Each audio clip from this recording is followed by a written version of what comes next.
Paula. Hey, cheers. Cheers. Paula. So we're here with Miss Paula. Thank you very much for coming. Thank you. She's the owner of one of my favorite places in Encinitas. That is the Roxy Encinitas, which is great. Thank you. It's a legendary place here. Thank to you. be completely honest with you, I know that place been here like for a long time. Yes. Yeah. And I think like the vibe that you have in your place is outstanding. It's something that nobody's making. Nobody's making country music in this area like you guys are making. Yeah. Because I think that's the base. Of course, you have a lot of other type of music that you play, because I've been there, and sometimes like rock and roll, and sometimes is, you know, like a solo guy playing a guitar. Yeah. So it depends on the days, and I know that you have a lot of like different lineups. Yeah. But I think, or my mainly idea is that you focus a lot on the country music, which I love it. And I mean, there's always packed. The people is always happy with your place. Every time that we walk through the street, I'm like, I would love to have half of the people that she have in the Roxy, you know? And so, yeah, I mean, thank you very much for coming. Yeah, of course. Thank you for inviting me. Thank you for inviting me. I would love to start with the first question that I always ask to my invites. That is, how was your childhood? How was my childhood? Yeah. It was tough. Okay. So I'm originally from Wisconsin. Okay. Well, it came out there. I moved here 15 years ago, so I've been living out here in San Diego for quite some time. My dad was a politician. My mom she cleaned houses, she ran a daycare. But the one thing that both of them did kind of throughout my entire childhood was restaurants. Okay. My grandfather, who is my hero, he's 97 years old. He owned a 12-seat burger joint in Waukesha, Wisconsin. He claims that he created the butter burger before Culver's, but we don't need to get into semantics. Okay. But so they eventually outgrew that, went into a larger space, then eventually outgrew that, then went into a larger diner style space. Then my grandfather decided to become mayor. Okay. So my dad took over the restaurant, married my mom, and they did that until I was about 4, and that's when my dad left to get into politics. And my mom then continued doing all kinds of, you know, odd jobs while she raised the kids, and then eventually started working at a fine dining restaurant as a waitress, which she just retired from last summer. Okay. So I'm also Greek. So restaurants have just kind of always been bled in, or, you know, like born into me, and I bleed the service industry.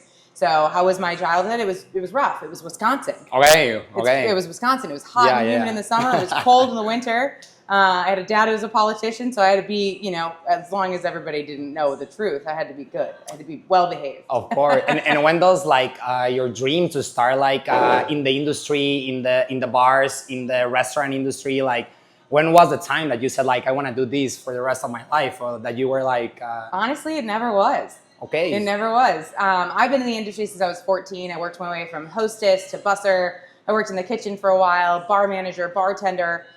Worked my way up to general manager back in Wisconsin, and when I was 24, I moved here and kind of had to start all over again, you know, doing the hostess thing and the promo modeling, and, you know, eventually got myself back to bartending, kind of cut my teeth in Encinitas at the beer garden, and then I got out of the industry and I was going to become a liquor sales rep, right? What am I going to do with my life? I'm, you know, 28 years old, kind of, you know, the world is my oyster.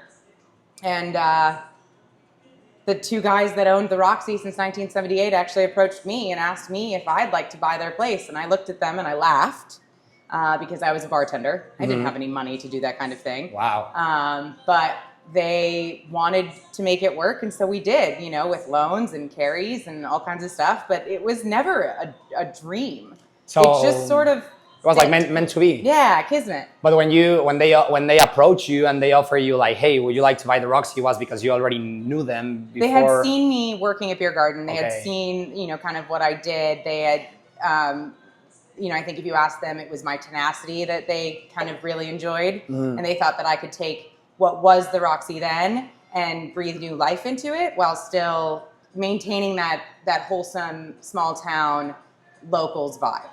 But when you said yes to these guys, you were like, okay, probably, well, I'm interested. Let me see. I don't have any money. You were grabbing, you take loans that you said, but the Roxy was not the thing that is right now. No. So what was your vision there? Because sometimes, I mean, you've seen, to tell you a little bit about us, you know, we're a group from Mexico, Mexico City. Me personally, I'm 27. So I started in this industry when I was super young. My stepfather, he dedicated his entire life to the nightlife industry, to the restaurants in Mexico. He was a big guy down there. So I was like, the first time that I entered into a nightclub, I was in Acapulco, and I was 12 years old. Yeah. I was with the owner, that was my stepfather at the time. But when I enter, in Mexico, it's so different. It's not like here that you make the line, for example, like the Roxy, because we're in another country, but you make the line in the Roxy or like other nightclub or other bar. And there's not, that's a great thing that they don't discriminate the people on the way that you look. Yeah. But in Mexico, it is like that. Like, if you are not like, super fancy, or if you are not with beautiful girls or vice versa, the doorman is like, no, you're not going to enter, you know? Yeah. So I remember that time when I was a kid, and the doorman way, it was a lot of people like outside the nightclub, and me, 12-year-old with a swimsuit and Crocs, and they were like, I was entering, and all the people were screaming like, why you are letting a 12-year-old guy, whatever. So I remember that, and I don't know, it boosted my ego when I was 12, and I was like, I want to dedicate this, I want to do this for the rest of my life. So I started like working super young in that environment, and long story short, to build this place, I partner with, two of my partners, that is Lalo Gonzalez. He owns 30 restaurants in Mexico City. His son, Lalito Jr., and Marco, he's my cousin, and we were pursuing the American dream, you know? We were like, I think the three of us, and it's so funny because I'm 27, then Marco is 37, that he's my cousin, and then his father, that is 45. So we're almost like 10, 10, and 10, but we are making like, like something great with a great chef, Jorge. Passion is part of it, you really have to be passionate about what you're doing, because this industry takes a lot out of you. I know, and it's tough, and more for us coming from another country, like, trying to we were like, why so many Mexican restaurants in San Diego, but they are not actually Mexicans. They're like weird combinations. The burritos, that they are not Mexicans. The beans and rice, that they are not Mexicans. We never eat beans and rice. It's Americanized Mexican food. And of course, I respect a lot of the culture, but we were like, we want to do something authentic and real. Like the Roxy, I always, love to talk to people that they are making something different. They think out of the box. You guys are thinking out of the box, and I think that's great. But tell me a little bit more on that. So you take the Roxy, and how was that for you? Like, what do you think? Like, because it was a place that was already known by the people. Right. But how do you change that, like the boost? Because what was the idea? Basically, the only thing that we did keep was the name. Right in the beginning, there were a few more things that stayed the same, but over time, those have kind of gone away. But, Roxy is a staple in this community. It's been around since 1978, and actually before even then, it was just in a different location. It was actually underneath the La Paloma. But it was always an ice cream spot, a vegan, vegetarian restaurant. They kind of dabbled with some chicken. But really what we did was we completely changed things. And you have to be sensitive to the community that you're entering into, and the community that I'm a part of and hope to be a part of for the rest of my life, in, paying homage to that heartbeat that was there and making sure that follows through. And in doing so, everyone is always going to have an opinion, and there's always going to be naysayers, or there's always going to be the people on the flip side that are very happy. But one thing that nobody can get upset with is live music. Tell me a time when you've gone to see some sort of a live music show and not left in a better mood than what you arrived. Like, it's impossible to be upset. And so part of the reason that we do, anything from jazz to blues to folk to, I think you might come only on Thursdays when Mudflap plays. They're about the only country band. When you run the gamut and you have all those different types of music, you really do have something for everyone. And we do over 650 live shows per year, and all of them are free. So we're really trying to kind of bring that back to the community and like give people free music. Now, unfortunately, there's been things over the course of the last few years, COVID, inflation, just the cost of goods, where prices have had to go up. But in general, all of the owners, we live here. We've all planted roots here previously and post, And so really, like, what drives for us is like making sure that Roxy stays a part of the community. Of course. We are not owned by some corporate, whatever. So it's really the same as kind of you guys. Like, you're staying true to your heritage, and in a way, Roxy is its own heritage, and so we're staying true to Roxy's heritage. But I mean, my dad and I built the entire build out was my dad and I on our hands and knees, tiling and laying wallpaper and painting and doing like that was my dad and I the entire summer of 2016. Okay. So it's really blood, sweat, and tears. And once you change it, how long does it take you guys to like to build it, like to build that? I mean, because I know that, like you said, all the people here, like they already know the Roxy. They didn't know the new Roxy. Exactly. Yeah. So how does the people take the new Roxy at the beginning? It was hard. It was bad. Like it was. Because I feel like sometimes here, for example, I'm in a location where it was El Callejon. Yeah. That it was a super successful restaurant for 25 years. Yeah. And every time that somebody's Everybody here, misses El Callejon. everybody is like, oh, El Callejon, El Callejon, El Callejon. And they tell me stories. And they were like, yeah, we were here in this bar drinking with the really bartender, Oscar. The margaritas, they were amazing. But they always tell me... These are good, amazing ones. And they always tell me, like, thanks to God. I mean, my food is great. Yeah. Because, again, we are making... My product is from Mexico. We don't buy any product in the US. My chef, he's from Mexico. So everything makes sense. That's what I'm trying to say. When you make something authentic and real and you are making your own thing, like you start getting success. So the people is loving it, thanks to God. But they always they always mention El Callejon. So they always mention the restaurant that was before me. And it was a long time ago. So it must be hard for you guys as well when you started, because they will remember the other Roxy. And now they were like, oh, you have a new thing going on. So. I have to apologize because I walked in and said the same thing. I absolutely compared you guys to El Callejon, and it has been a long time.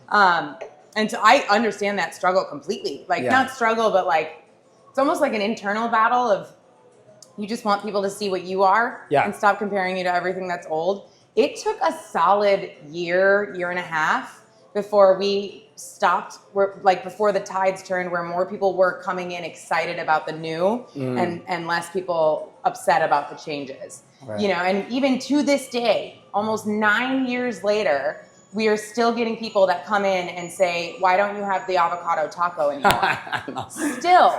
Or I miss the old Roxy. It's like, at what point, they say that if you've lived in San Diego for 10 years, you're considered a local. So maybe once Roxy hits 10, they'll finally, some of those naysayers we'll have people that came, oh, I come from Northern California just to get, X and Y and Z. And I haven't been here in 10 years. And I feel like looking at them and going, well, that might be why they sold and closed. But I should also mention that the previous owners are still my partners. Okay. So they're still very much involved. They're partners not only with the one here in Encinitas, but we actually expanded and we have one in Denver as well. So they're my partners there as well. So they believed in me. Of course. When I don't know that I would have believed in me. but you create like the whole idea on the new Roxy. It was you, 100%. Okay. Yeah. I mean, I have partners, right? Like there had to have been input. My dad, and I helped the building. One of my partners is our contractor. Another one worked for 91X and certainly gave a lot of like marketing and band input. Like it was a collaborative like thing for sure. But it is. I think I can claim my brainchild. Yeah, 100%. I think, well, for me, I would say every time that we walk this street, like every single day, we're like in all the places. We love to go out as well. But there's no place like the Roxy in regards to the people. Like you're always packed. Like that's crazy. Like to be completely honest with you, I think you're opening for breakfast as well. Brunch, yeah. Brunch. Saturday and Sundays, yeah. Since brunch like till night, it's always like it's non-stop. Like because it slows a little bit. Yeah. There's lulls, but we're lucky. Music spans generations. It doesn't matter who you are. Yeah. It doesn't matter your sex, your race. It doesn't matter your age. It doesn't matter where you come from or where you're going. Like it just fits with everyone. Yeah. You connect with the people in the music. Well, it's the musicians really that connect with them. Yeah. But I mean, it's like, it works. And tell me one thing, just in regard more like on the business side. Yeah. How do you, like, for example, like for us, it's been a completely, like you operate, like how you operate a restaurant or a bar or a nightclub in Mexico, and here's completely different. I'm here, we are the owners, we're here cleaning tables, we're here making the drinks, we are here like sometimes even cooking. The labor cost here is too much, it's insane. That's the American dream. Yeah, exactly, and down there you have an army of people, so we always said like, down there, you have probably, I don't know, for a restaurant or a bar that you can feed 300 people, you have 40 servers. Oh, I went to a speakeasy in Guatemala. Yeah. And there was literally, the speakeasy was half the size of this space. Yeah. And they had 9 people working. There was one person dedicated to just giving me a water. And I was like, what is that like? Oh, that's the beauty man. of Latin America. You know, it is. It really is. And labor is, you know, there is such a thing as a livable wage. And I think that in the U.S. in general, we'll figure it out at some point and what it needs to be, because there's models everywhere else in the world that seem to do it better. You know, take Europe, for example. They just pay more and the tip is it. We can't make that change here without everyone making that change.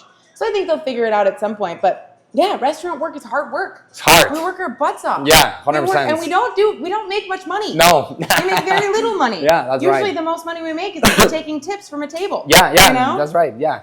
And he's laughing behind the camera, but it's because so he knows, true. he knows that it's so hard. And but in how long it takes since you opened the new Roxy, how long it takes you to like get out of the business? Get out when I'm trying to say like, don't be there like every single day working 13 hours. Have a life. Have a life? Great. Because we don't have a life. I'll let you know when it happens. Okay, so not to this day, like 9 years later. Like. Yeah, no, I mean, I think, you know, the key is to invest in your people. And I don't mean financially. I mean, invest in their souls and invest in the person that they are. Yeah. You know, and making sure that they know that you've got their back in life. Right. Not necessarily just in the job, but like in life. They have to know that when push comes to shove, they can call you. And so I've been really fortunate. I worked for some pretty terrible bosses in my day, and I vowed to myself that I was never going to be that boss. And it's certainly gotten me, you know, in a little bit of trouble in the past. And there's been some terminations that have been really hard. But, you know, I think the biggest thing is just to invest in your people, because at the end of the day, they'll do the same for you. Yeah. You know, and yeah, they may not see the dust on the wall like I do. They may not remember to check the bathroom every hour, but they're going to show up to do their job. And I can trust that they're going to get their job done. Yeah. Not to the level that I would, but at least to the greatest level that they can. And, you know, I think that's really been what's been instrumental for me. So to say that I don't have time off is a lie. I mean, I certainly work a lot, but I also am a bit of a glutton for punishment. So I am not just the owner. I am not just the, you know, I'm majority owner, operations. I'm all of that for the business side of things. But then I do also all of the talent buying for both of the locations. Oh, okay. And so if you do that's a lot. It's 2 full-time jobs. And then I also do all of our event coordinating for both locations. So all of our private events, our weddings, or our birthday parties, or buyouts, things like that. That's also me. So I think if it wasn't for me doing all of those things, which I do because I love, right? It's like, all right, the ownership side is kind of like the meh, whereas that other stuff is like, that's where I love to make people happy. Yeah. That's sort of like the new bartender role for me, if you will. Of course. I think if it wasn't for those, it probably a solid 2 to 3 years, right around the time that we decided that we wanted to expand into Denver, which was early 2019. So about 2.5 years into opening. And that was actually my other question. Like, when was the time when you were like you said, like you remodeled the Roxy, you were like 2 years or 3 years, all day, 12 hours, 13 hours every day? Or I mean, actually, when we opened, I had a whole nother full-time job. Oh, okay. So you have another full-time job and you were doing the Roxy at the same time. I was the GM at the Roxy. Oh, that's crazy. I was booking the bands, and then I had a full-time job working downtown at the Manchester Grand Hyatt San Diego as a banquet beverage manager. But when was like that time when you said, I'm going to open another location, because it was already like profitable, or like? Yeah, we had started making some money back. So, and it was obvious that wasn't going to change. Yeah. You know, it was like, okay, our numbers are going from negative to positive. I can kind of back off from my full-time job, go more part-time. I'm going to hire a manager. Yeah. That was the big one. When I got to hire the GM, and I could kind of step back from that a little bit, that was the big change. And then really what it came down to is the concept is such a winning concept that I want to share it with everyone. Yeah. And I love Denver. I always have. And I've always been kind of a mountain girl, but also I wanted to get a little, Colorado. Yeah, like I wanted to get a little closer to home. Yeah. It's a lot easier to get to Wisconsin from Denver than it is to get to Wisconsin from here. My parents and my grandparents aren't getting any younger. So, you know, there was that aspect too, but then also everybody loves skiing in the winter. So now I have a home to go, everybody can stop at. Yeah. Yeah, it was 3 years in that we started the conversation, and then we found the perfect spot, and 1 month later we had it purchased. Okay, but it's better, like on a business view or point, to buy. Would you say it's better to buy than lease a place? The dirt. Yeah, exactly. 100%. 100% for a restaurant or a bar. Buy the dirt, always. Always. Okay. Good luck. Okay. Okay. Good luck. Yeah. I mean, so like the building that we're in here, I'll give you both examples. In Denver, the building we're in, the gentleman's father built the building. He grew up in it until he was 5. There's no way he's selling it, which is point blank. Yeah. And then the building that we have here, yeah, she would probably sell it to us. But because she bought it in the 70s, the value of the building is significantly less than it actually, like on paper, than it actually would be worth to purchase. So we would purchase it for probably 8 to 9 times more than what she paid, like what is on paper for. Yeah. And all of a sudden now taxes go up, insurance goes up, everything else goes up, and it actually makes it more expensive to purchase it. So if you can purchase the dirt, always purchase the dirt. Okay. Because you can, if your restaurant doesn't work out, or God forbid you get tired. Yeah. Which happens. Yeah, it's of course. A lot. I think that the average lifespan of a restaurateur is something like 15 to 20 years, and then we're not just done. We're dead. We're like give me a push chair, and I never want to work a day in my life.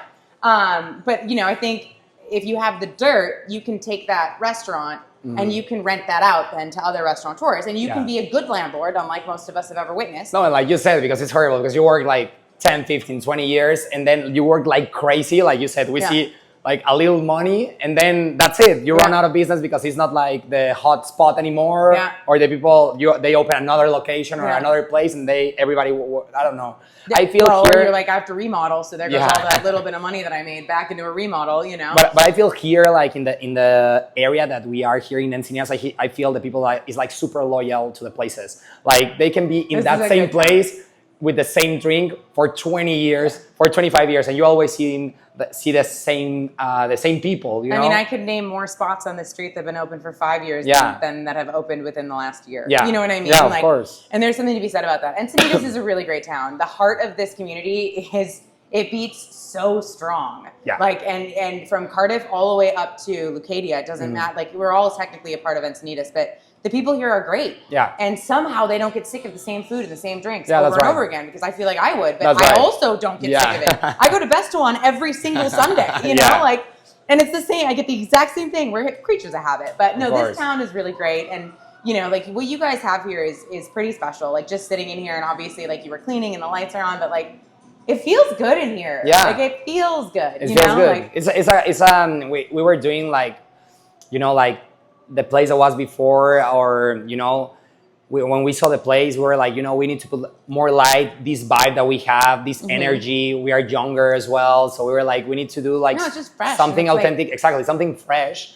And even like I feel the same about Roxy. Like every time I'm there, like I feel good because the vibe is amazing. So the vibe is pretty good. The people is always happy, and it's a place to be. Like that's a reality. Not just in Encinitas. I feel like, to be completely honest with you, I would say in San Diego. Or probably in California, like it's a place like everybody knows that place. There's no one single place that. It's pretty funny. Yeah. I rent in Denver. I rent this beautiful house with a massive backyard, and I have a garden. Like I have a salsa garden, just for peppers and tomato. Like I love it, but I rent out rooms, right, so that I can afford to pay the rent. And almost every other showing, they know the Roxy Encinitas in Denver. Okay. They don't know about the Roxy that we have in Denver, but they know about the one in Encinitas, which just blows my mind. Because if you would have said 10 years ago that I would own a restaurant that people know about across the nation, I would have laughed in your face. Of course. So hard. Yeah. But it's true. And I like people go there and they make good memories. The amount of people that have met there and are now married will blow your mind. Actually, maybe I should do that on Instagram. You should do it. Yeah. Yeah. Like get a poll of everybody that met there that's now married or engaged. 100%. Yeah, like it's just but I can't take credit for that. That's the music. Yeah. I love that you said that. Like I feel the same about us. Like I think the places, like you said, it's not just you. Of course, at the end of the day, like as an owner, you're gonna be the one that is always like you want everything perfect, and you are like the one that have like you're behind the wheel. You are driving everyone. And at the same time, it's so difficult. Like for example, like for us, that we're always trying to give our 100%, our 200%. And I always tell them like, what? It's so difficult to me. Like just hire a general manager and be like, hey, okay, bye, I'm leaving on the weekend. Like, it doesn't work. Like, it's not the same. And I feel horrible when I leave this place. I cannot be out of this place. You just need to rotate your days off. Yeah. That would be my advice. I don't have partners in my business that either have the capacity because of their other jobs or just because of like their restaurant knowledge. I didn't have anybody that I could say, I'm taking the next 2 days to ignore my phone, right? Like I didn't have that. And it seems like you have a really great working relationship with everybody here. And so that my only piece of advice, especially like your year in, you're starting to get burned out. Yeah. You were good, probably up until about 2 months ago. Yeah, of course. And now it's starting to hit you like, it's never going to end. Yeah, I feel exactly. Yeah, I feel like that. So we all feel like that. But so you just need to like, you need to figure out your slow days and like you need to alternate. Like you get Monday, you get Tuesday, you get the like you need to alternate the days off, and that one person should be good enough to make sure the shit doesn't hit the fan. Yes. You know, and that will be just putting your phone down. Yeah. For like a day. You know. Yeah. Not going to the beach and not worrying if you don't have service. Like I remember. I hate that I have cell service now everywhere I go because I used to not have cell service in certain places, and it'd be really great. I'd be like, I'm just gonna go take off to Borrego or whatever, and like, whoops, don't have cell service. Now there is cell service everywhere. But like, that's what I wish I had is like just one day where I could trust somebody else to like, I wouldn't get back and have a pile of work. Of course. And depending on how you guys have like everything structured and what you're doing, the biggest thing for me has been emails. Like, God damn it, can somebody else just check email address?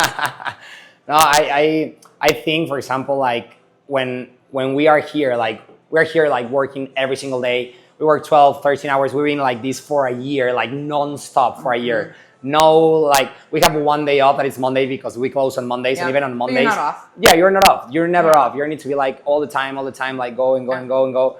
And when was like that time for you that you said like that you actually feel comfortable not being like in the place, like running it, like not running it, because I know that you're still working and you work like all day. I'm a super hands-on owner. Like there is not a whole lot that I'm not aware of and that my hands aren't in the pot for. Okay. And that's by design. Like it's my business. Yeah. I need to know what's going on. I do not understand how some of these these corporate places that like have one owner and all the like everybody works. I don't get it. I'm like, how do you just allow that to happen?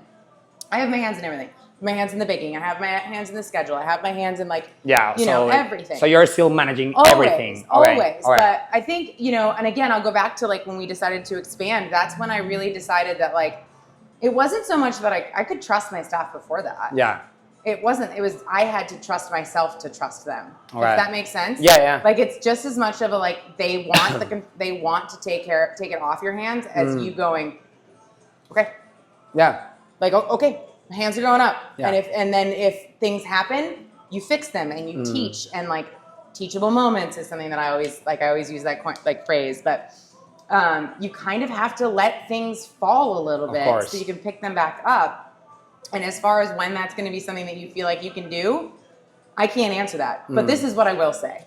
You can never get too comfortable in that, because as soon as you get comfortable in that, everything will change. So for example, I haven't been back in about 3 months, and this is the longest time that I have been away from either location. And I had brain surgery just in 2021, and I was still in both locations fast. Like 3 months was the longest I've ever been away from either location. And the reason I was there is because I lost within the same 1 week my bar manager, my event coordinator there, my general manager, my kitchen manager. Yeah. I lost 2 bartenders. I lost a cook. All within the same week, all for different reasons. One got a full-time job as a sales guy. I got him back. One decided to go to school for nursing and was like, I'm going to take the summer off. Cool. One I fired. Another one I fired. Like everybody within a week. So all of a sudden I went from being this, they got it. We can hang out. Yeah, it's like I don't do my job. I don't have anything. I'll do my emails, but like I'm gonna just hang out and like plant some grass seed. I was the only manager in the front of house, hiring and training all those new roles. Like I was there from 4 p.m. to 2 a.m. managing. And you were still giving the service to the people. Training, serving trainers, doing all of the emails for the events and the GM work, plus trying to be an owner and do like P&Ls and like owner stuff, but then also trying to pay attention to this one and not let that fall, but then also booking, like it was everything. Yeah. So just as fast as you kind of let your hands go and let them handle it, it's all yours again. Wow. It's all yours. One false move and it's all yours again. Like you never get to like, I always joke that I get 4 days off a year. Yeah. Yeah, you never... Christmas Eve, Christmas Day, Thanksgiving, and I take my anniversary off, my day of I had an aneurysm, and so like that's the day that I take. So I'm so glad you're here. I know. I'm like it's fine, but I have 4 days off per year. Yeah. That's it, and 3 of those days the restaurants are closed. Yeah. No one can bother me. If the place burns down and we're closed, I'm off work. I don't care. Yeah, of course, That's of course. It. I get 4 days off. But I think it's just really about cherishing those days that you do get. Okay. And also setting like realistic expectations in your head. Like you will never know what it's like to have a vacation day again. Yeah, of course, never at all. How do you manage because we are all like into? It's not like I care what does the people say, but I do care at the same time. So how do you manage, like, for example, like, I don't know, like reviews or like people, because sometimes for us, it's like I'm all the time obsessed with it. If I have a bad review, I can't sleep, I swear on I don't know why, because I'm so involved in the project and I believe so in the project that sometimes, like a bad review or something, I'm reading it and I'm like, no way, but why? What happened? Trying to figure out what you did wrong. Who was the server, the bartender that did that? Why did they do it wrong? I need to teach my whole staff how to remake margaritas because one person, But for example, you guys that you have a lot of people all the time and always is packed. And I know that overall in your place, like there's such a good reviews and everybody's happy, but not really. There's always going to be like bad reviews and the people is always going to complain. It's impossible to hit 10 out of 10. My dad told me, it was my grandpa. My grandpa told me a saying that I will never forget. He said, opinions are like assholes. Everybody has one, they all stink. Okay, yeah. And I kind of try to take that with me, but now that said, I am actually not allowed to read reviews anymore. Okay, yeah. I've had that removed from my staff doesn't let me do that because I have had a habit of reading them, dwelling on them, thinking about everything, and then drinking too much and responding to them drunk. Yeah, no. And you were like, I was just saying it how it was, and that is frowned upon. Okay. So I am no longer allowed to respond to reviews. That's funny. The thing is, like, and it's true, like, everyone does have an opinion. Everyone is going to tell you how to run your business, how it should be done, how this isn't done. So many people do not have, it's that pot calling the kettle black or a house with glass walls, right? Yeah. There's never going to be everything that is 100% right. And that person that is reviewing you in a negative way that's not coming to you to fix it via email or, like doing it, in my opinion, the respectful way and treating you like a person versus hiding behind some sort of a review. Mm-hmm. They don't deserve any space in my brain. Yeah. They don't. Now, someone wants to come to me with a genuine, like something that happened via email or in person or on the phone. I will respect you so much more. Of course, way different. For doing that. Yeah. But to be honest, the little people that want to review negatively without doing anything, they're not worth my time and effort because my staff is worth more. Yeah, of course. And I think they're not respecting me, so I'm not going to give them if you're not part of this industry, you're never going to understand like all the things that are behind the scenes. Yeah. And for example, like for us, I have like, would you like another one? No, I'm okay. You're okay? Thank you. Sí. Gracias. When I think one of not the funniest or whatever, like it was one guy, it was like 1 star, that is like the worst that you can, and he literally was like, I haven't been in Punta Mar, I haven't been in that place, but it doesn't look good. 1 star. So imagine that. You can actually yell, but you can push the button that says. I was reading that and I was like, so he's saying that he have never been here, never tried, and he was like, but it doesn't look good. And I'm like, but it's horrible because, at the end of the day, like, I think a lot of the people more in this industry, like, you read sometimes, you want to go to a place and you always read what the people is like kind of saying to see if it's good, if it's not good, if it's like, no. Yeah. So there's always like that part of. Absolutely. And I think that there's more people like there's more people that read them and will look at something like that 1-star review and go, this kook. Yeah. You know, and like on to the next one. I do think there's more people out there that are doing that now than not. But I remember in the beginning, I was obsessed with reviews, and I was obsessed with getting good reviews, and I was getting like, I was working myself up over like the smallest of things. And then I realized that those people that are reviewing have absolutely no idea how hard I'm working. They have no idea what I'm doing. They don't know what my staff is going through, and they certainly have the right to review, but they don't have the right to get me upset about it. If that makes sense. Yeah, 100%. And so I really just tried to continue, like, go back to that saying, you know, opinions are like assholes. Everybody's got one and they all stink. Like, just sort of like let it roll off. And it's funny because sometimes they do like bad reviews and they're still there, you know, like partying and like drinking and like having your food. There's a gentleman that comes in every single week at least twice that's reviewed as 1-star on numerous platforms. I'm like, if you don't like it, don't come back. Don't come back. Yeah, of course. Like, I'm sorry that the burger isn't up to your standards. Why do you keep ordering it? Yeah, of course. But no, like it's true. Like people are always going to try to find something to complain about. But if they don't want to have the respect for me to try to come to me so that I can fix the problem, they just want to complain. Yeah. That's it. And everybody loves complaining. I love complaining. Yeah, of course. You know, like we all love to complain. We want to be heard. Yeah. And that's all these people want. And I think more for us, you know, like we are in this industry. Every time that we are like in a restaurant, I don't know if that happened to you as well, but if I'm in a restaurant, I'm always like checking every detail. And I'm not even enjoying the time. I don't know why. No. I'm checking like... I'm looking at your vents. I'm looking at the corners. Everything. I'm making sure that the bartenders are like, okay, well, they clearly didn't do that. How long has that person been... I'm literally seeing people not being sat at the front door and I'm mad at the, the hostess. It's not even my restaurant. No, 100%. Yeah. But we don't say anything because we understand, like, not to... The struggle is real, you know? Like, it's... Everybody's just out here doing their best. Why can't we just give each other a little bit of a sense of...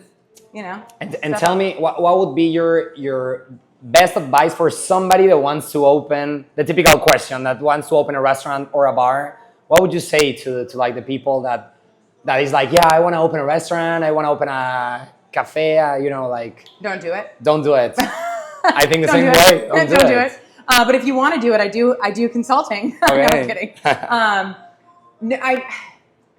I just can't stress, like, if you want to do this and you want to open a bar or restaurant and you kind of like seeing people smile and making people's nights is something that excites you and you want to have a hand in that, first of all, work in the industry first.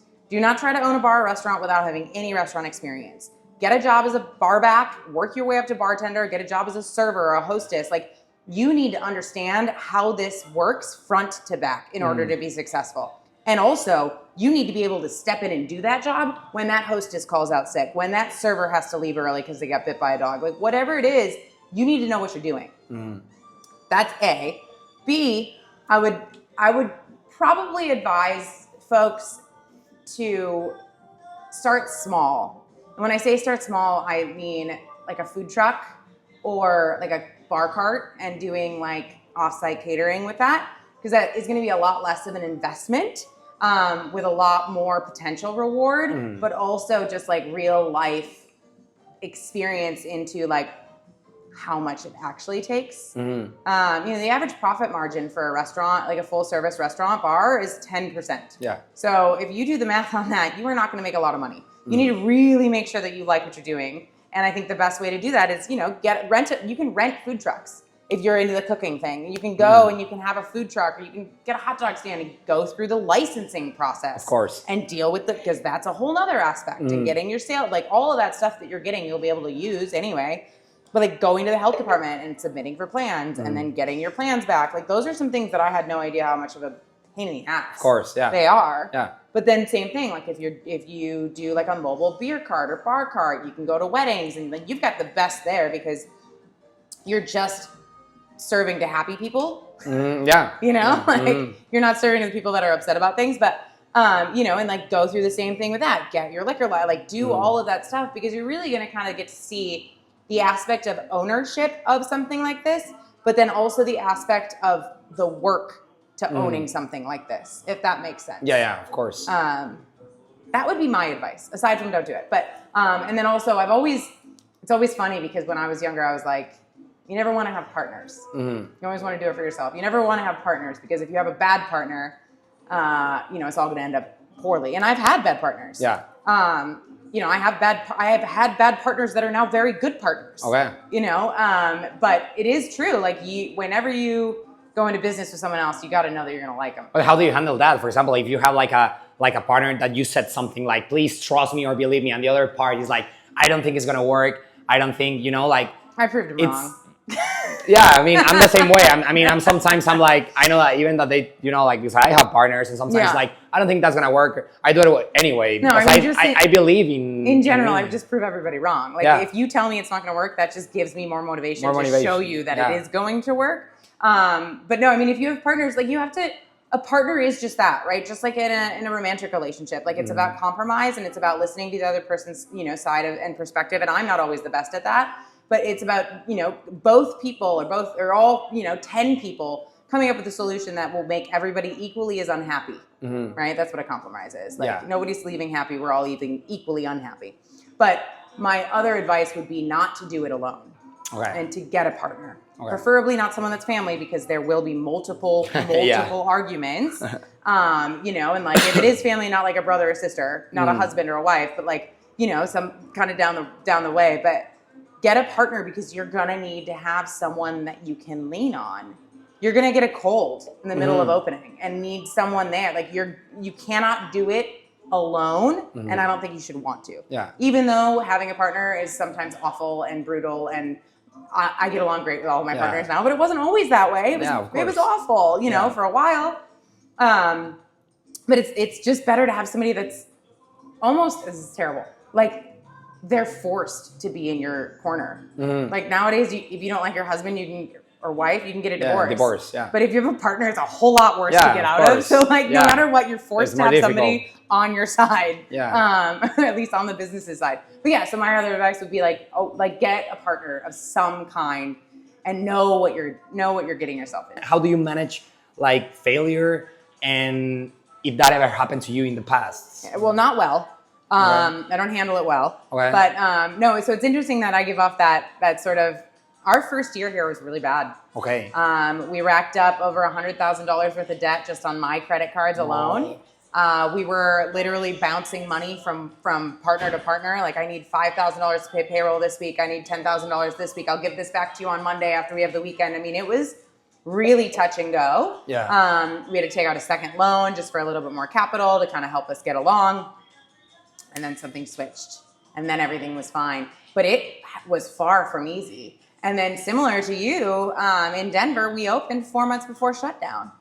And to this day, our most successful 4 months were those 4 months before we had to close. And Denver is a different market. It's not as affluent as the city of Encinitas, but it's really taken a hit with everything else that's going on there. So every day it feels like I'm failing in Denver. Every single day. Wow. You know, and the only thing that gets me through it, when I'm feeling low and I'm feeling like, man, I need to cut my losses and just take this one on the chin and call it a day, I walk in and I see the people smiling. That's all it takes. That's why it drives you every day. That's all it takes. It's my staff. It's the guests. It's the musicians. You know, like, I know what I'm doing means something. Of course. And I know that my struggle is worth it. It is a struggle, and it's unfortunate, but, you know, things will turn around, and the economy is going to return to where it used to be, and we'll be able to expand some more. But, you know, how do I handle failure? Not well. A good business person would have done what you did and closed at COVID and cut their losses and said goodbye. But I can't do that. Well, it wasn't, I mean, at the end of the day, you know, we were like, we don't have money. It's not like we want to close, you know, we are like run out of money. So, and what's next for the Roxy? Like, do you have more plans to open another location, a third, a fourth, a fifth location, a sixth location? I am just the right amount of crazy, mixed with the right amount of ADD, mixed with the glutton for punishment aspect. So we have the Roxy in Encinitas, then we have the Roxy on Broadway in Denver. Then we also have Speakeasy coming soon. That will be located somewhere coastally in North County. Some people may already know where it is, but I'm not gonna. You're not gonna reveal. I'm not gonna give everything. Oh, that's perfect. But we do have plans in with with the appropriate people, and we'll be opening that hopefully before the end of the year. Oh, okay, nice. We'll also be doing a pretty big remodel to this location. Okay. Making the bar a little bit bigger, moving the stage, just doing some things. We kind of outgrew our britches. We didn't expect to have quite the response as we have, and it's been great, but it's really difficult to get to the men's room on a Friday, Saturday night. So because it's packed. So. Yeah, so we're going to do a little bit of changing to that. Plus, let's be realistic. None of us thought that these street parking, those were a thing. Yeah. So the actual layout of the restaurant is going to change just ever so slightly, kind of grab more people and more, right now, if you notice, it's stadium seating. So seats in the back are higher than the front. So we're just going to kind of expand on that and make that a little bit better too. Right. Then we have our Denver location, which is open. We recently opened our speakeasy there. Okay. Which is in the basement of that location, and we do a lot of special EP releases, magic shows, private events and parties down there. It's very special. Right. It's also very haunted. But then once all of that is sort of good, then I will hopefully be expanding the brand to Wisconsin. Oh, okay. So my family, that same diner that my grandfather opened, that my father opened. I love that. They own the dirt. Yeah, okay. We have a tenant in there now, but I think that the Roxy brand, kind of coming back home to where it all started, would be great. The reason for music comes from my grandfather. He's 97 now. Right. He grew up with Les Paul, which is a famous guitarist. They used to play together. And he still plays out. He plays jazz clarinet, and he's still in a band at 97. And so that's incredible. My heart for music comes from him, and I think it'd be really special to kind of bring it home. And if you open there, he's gonna play in the grand opening. I don't know. His hearing's kind of starting to go, and his arthritis is getting pretty bad. But I know that he'll be there and support. And Of course.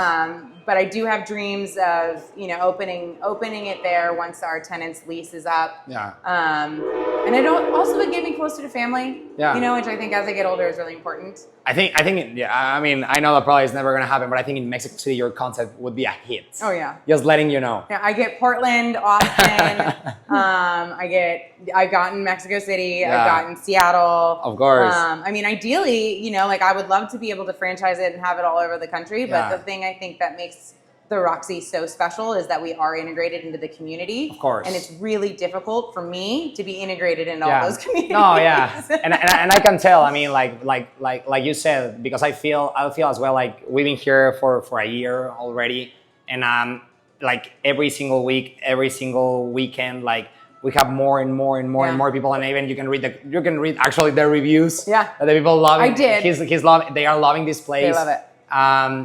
We have pretty good reviews. We have a lot of people from Encinitas, a lot of locals, and you are all about the community. Yeah. So when you are giving something to the people and to the community, that's why Roxy feels, because I think the people is not not sadly, but the Roxy is not yours. It's the people, people. That's the reality. Yeah. So the people is like the Roxy. We own the Roxy, so they feel part. Well, that's what I want. They feel part of that concept, which is great. Yeah. So and you're giving like that to the people. And I'm gonna tell you something. What I dedicate my entire life to the restaurant industry, the bars and the nightclubs, because I feel like the only part of the day where the people is like living the present and the moment is when they are in a restaurant, in a bar or a nightclub, because they are not in their phones. They are not thinking about the past. They are not thinking about the future. When you're in a bar, in a restaurant, even if you are drinking or not drinking, or if you are sad or if you're angry, but you're living you're living the moment. Yeah.